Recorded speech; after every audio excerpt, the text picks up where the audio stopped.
能得天种造神呢，究竟是何方？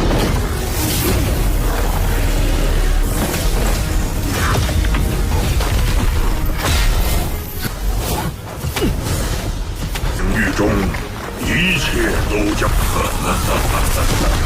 在我。你是个狗屁至尊！这是火问法。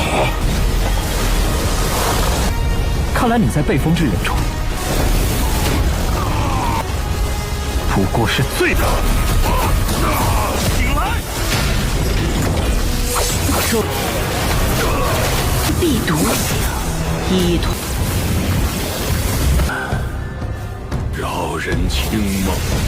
Halo kalian semua, selamat datang di channel Donghua Master. Bagaimana kabar kalian semua? Mimin harap kalian semua baik-baik saja. Dan pada video kali ini kita akan melanjutkan alur cerita dari serial Donghua Perfect World episode ke-232.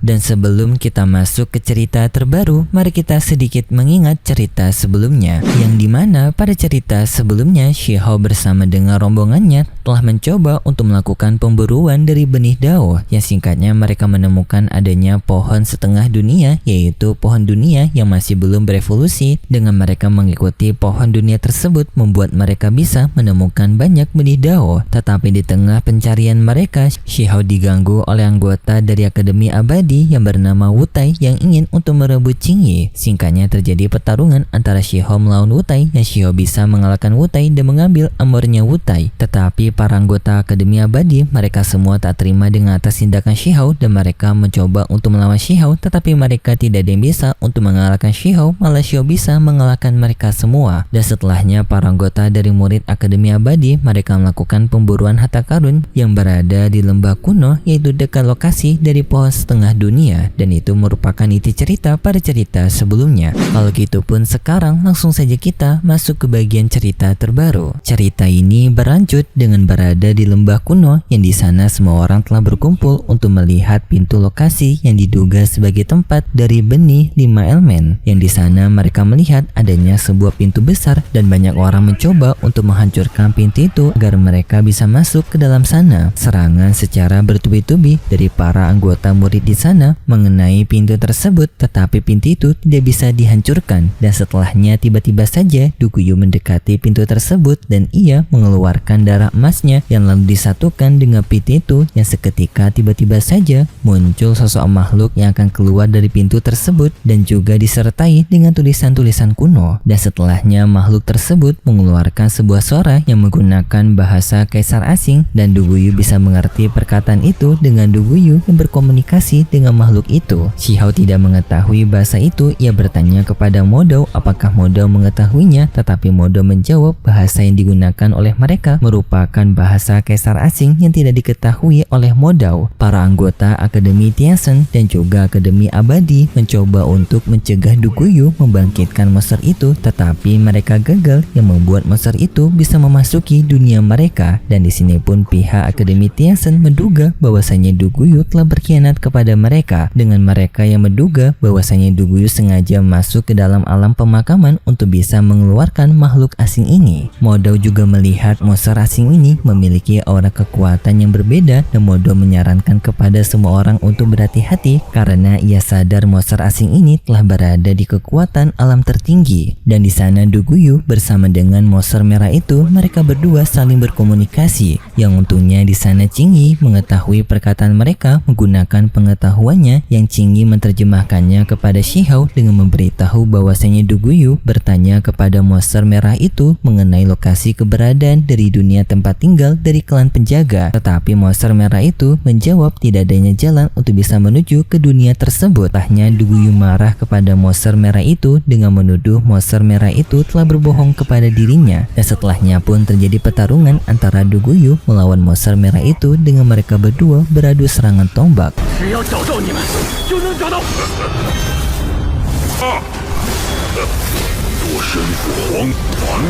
这个时代的生灵。 Dan setelahnya monster merah itu, ia tertarik dengan para murid-murid lainnya karena ia merasa para murid-murid tersebut memiliki rasa yang lezat yang akan disantap oleh monster merah ini. Yang di sana pun para murid mencoba untuk melawan monster merah itu dengan mereka menggabungkan serangan mereka, tetapi sayangnya serangan gabungan mereka tidak berhasil untuk melukai monster merah itu. Yang bahkan monster merah itu bisa membalas serangan kepada para murid yang mengakibatkan para murid banyak mengalami luka. Dan setelahnya monster merah itu, ia berniat untuk mengincar Qingyi karena ia cukup kagum dengan Qingyi yang bisa menerjemahkan bahasa kaisar asing. Shihao langsung mencegahnya dengan mengeluarkan auranya yang membuat monster merah itu menjadi kaget dan juga sadar kalau Shihao memiliki kekuatan yang besar. Dan di sana makhluk merah tersebut mempengaruhi Duguyu dengan memberikan kesepakatan kepada Duguyu yang dimana jika Duguyu mau untuk menghadapi para anggota murid-murid Akademi Tianzhen dan juga Akademi Abadi ini, maka ia akan memberitahu lokasi keberadaan dari jalan pulang tempat tinggalnya Duguyu, yaitu ras penjaga. Yang juga di sini sang monster merah memberitahu mengenai benih surgawi lengkap yang berada di dalam tungku penyempurnaan ini. Dan untuk bisa membangkitkannya, maka di sini monster merah menyuruh kepada Duguyu untuk menaruh darah-darah dari para anggotanya ke dalam tungku tersebut. Para anggota Akademi Tianzhen langsung waspada kepada Duguyu dan bertanya kepada Duguyu apakah Duguyu berniat untuk menerima tawaran dari monster merah itu. Duguyu menjawab dirinya hanya ingin mengetahui jalan pulang dari ras penjaganya, yang langsung pun Duguyu menyerang ke arah mereka. Dan lalu pun Duguyu menghadapi para murid dari Akademi Tianzhen.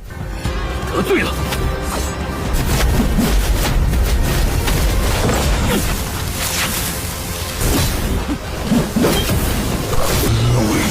Yaitu seperti Wangxi, Yao Yue, Xuan Kun, Lu Tao, 10 Raja Mahkota, dan juga kultivator bersuling. Yang melihat pertarungan ini membuat monster itu merasa senang karena ia tidak sabaran untuk menyicipi darah segar dari para murid tersebut. Tetapi tak lama kemudian monster merah itu mendengar adanya suara yang bertanya kepada dirinya mengenai kekuatan dari kaisar asing. Yang setelahnya pun tiba-tiba saja Shihao melepaskan serangan tangan raksasanya kepada makhluk merah tersebut.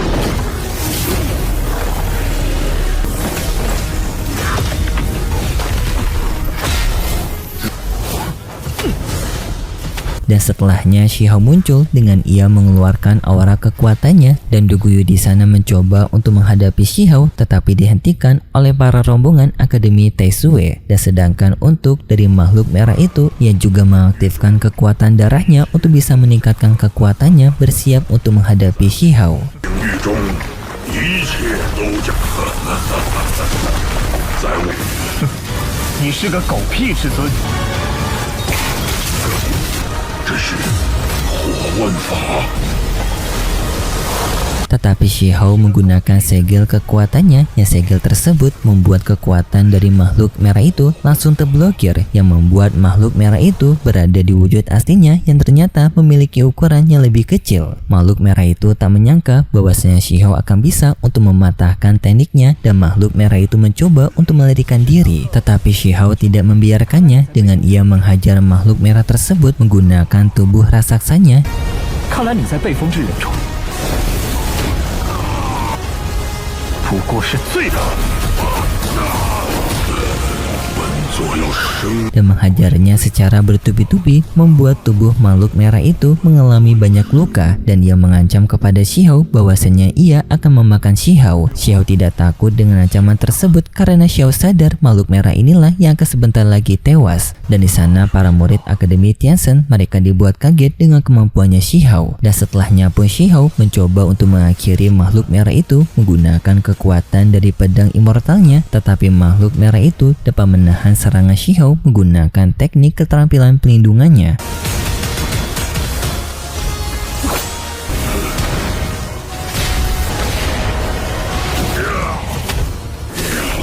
Dan setelahnya makhluk merah itu melarikan diri dari Shihao dan juga tanpa di sana ia berkomunikasi dengan Doguyu seperti ingin mengajak Doguyu ikut bersamanya. Dan setelahnya makhluk merah tersebut bersama dengan Doguyu masuk ke dalam pintu kuno yang lalu pun diikuti oleh Shihao dan juga lainnya. Shihao masih mengejar makhluk merah itu, tetapi sayangnya makhluk merah itu menggunakan teknik ilusi yang membuat ia bisa lolos dari kejaran Shihao. Dan setelahnya di dalam dunia tersebut, di sana mereka melihat adanya sebuah tungku kuno yang tungku kuno itu mengeluarkan suara untuk menyerahkan pengorbanan darah yang nantinya mereka ditawarkan mendapatkan keuntungan keabadian. Di sana Doguyu tertarik dengan tawaran tersebut, tetapi Shihao mengingatkan kepada Doguyu untuk tidak mencobanya karena itu merupakan tipuan. Tetapi Doguyu tetap mencobanya karena ia ingin sekali untuk bisa menemukan jalan pulang dari ras pelindungnya, yang lalu pun Doguyu mengorbankan darah emasnya di dalam tungku tersebut yang seketika membuat tungku kuno itu menjadi sangat senang dan juga puas menyuruh kepada Doguyu untuk melakukan pengorbanan darah lebih banyak lagi. Yang setelahnya tiba-tiba saja tungku kuno itu memancarkan energi kuno, yang dari energi kuno-kuno tersebut muncul sosok bayangan makhluk kuno, yang di sana pun para anggota Akademi Tianzhen menyadari bahwasanya lokasi itu telah menjadi lokasi yang berbahaya karena sudah adanya bentrokan antara dunia kuno dan juga dunia pada saat ini, dan jika mereka mendekat maka kemungkinan mereka akan terjebak di sana dan tidak bisa keluar. Tetapi para makhluk kuno itu mereka maju menyerang ke arah dari para murid yang membuat banyak para murid menjadi korban jiwa pada kejadian ini. Dan di sana juga makhluk merah di sana menjadi sangat senang karena dari rencananya ia akan berhasil untuk membangkitkan kekuatan kuno. Dan di sana juga tungku kuno tersebut menyuruh kepada orang-orang lainnya untuk melakukan pengorbanan darah mereka juga kepada dirinya, yang di sana pun para murid adanya terpengaruh dan mereka menyerahkan darah mereka kepada tungku kuno tersebut. Shihao di sana langsung mencoba untuk melawan diri menghadapi para makhluk kuno yang mencoba untuk mendekati dirinya.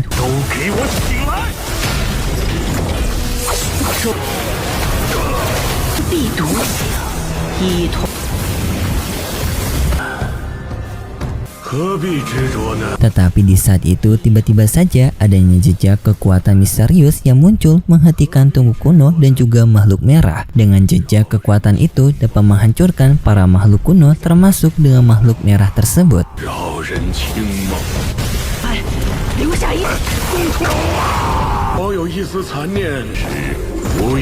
Dan setelahnya juga jejak kekuatan itu menyegel kembali tungku kuno tersebut, yang membuat tungku kuno itu menjadi kesal dan mencoba lagi untuk menggoda para murid membebaskan dirinya dari segel tersebut, yang nantinya ia akan menyerahkan benih surgawi, yaitu benih tingkatan tertinggi. Yang di sana juga mereka melihat adanya benih surgawi tersebut, tetapi di sana jejak kekuatan tersebut yang sekaligus juga merupakan penjaga dari benih surgawi mengatakan kepada orang-orang bahwasanya benih itu tidak bisa diambil oleh sembarangan orang, hanya orang yang ditakdirkan saja yang bisa mendapatkan benih tersebut. Dan setelahnya Doguyu bertanya kepada jejak kekuatan tersebut mengenai keberadaan dari ras pelindungnya, tetapi jejak kekuatan dari penjaga itu hanya menjawab nasib dari para rasnya Doguyu, mereka sekarang seperti dirinya pada saat ini, dan jika Doguyu penasaran maka Doguyu harus menunggu bencana tiba. Dan setelahnya pun para murid Akademi Tianzhen mereka langsung menawan Doguyu, tetapi mereka tidak bisa untuk melakukan tindakan seenaknya kepada Doguyu karena Doguyu berasal dari ras penjaga, dan langsung pun mereka membawa Doguyu ke tempat para penetua untuk diadili. Setelahnya Shihao juga pergi dari sana, dan setelahnya juga kita diperlihatkan jejak kekuatan pelindung sebelumnya ternyata ia tertarik kepada Shihao karena ternyata ia merasakan bahwasanya Shihao ini merupakan orang terpilih untuk benih surgawi ini, tetapi bukan Shihao yang sekarang melainkan Shihao di masa depan nanti.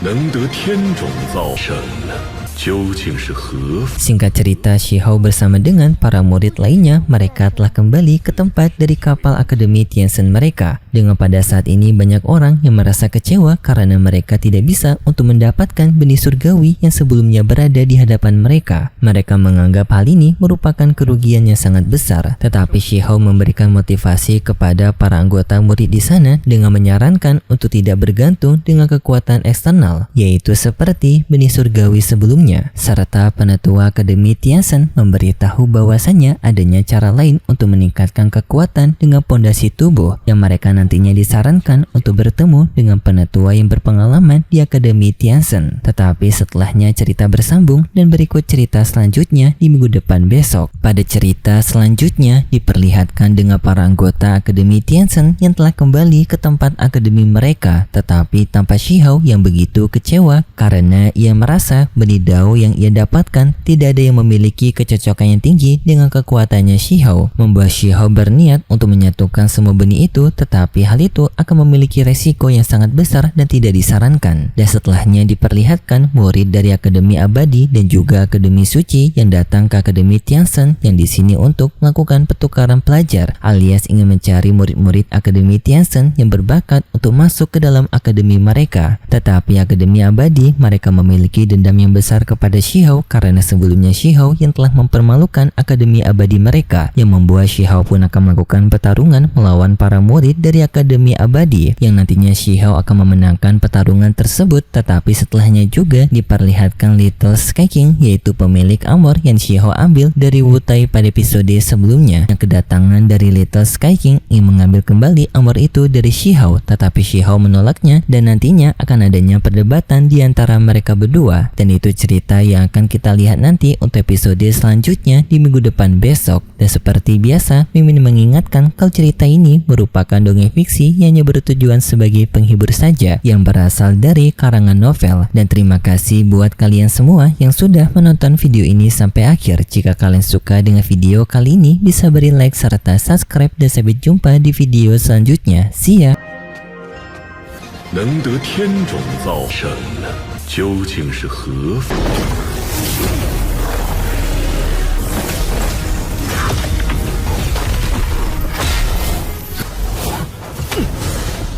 境域中一切都将在我。你是个狗屁之尊！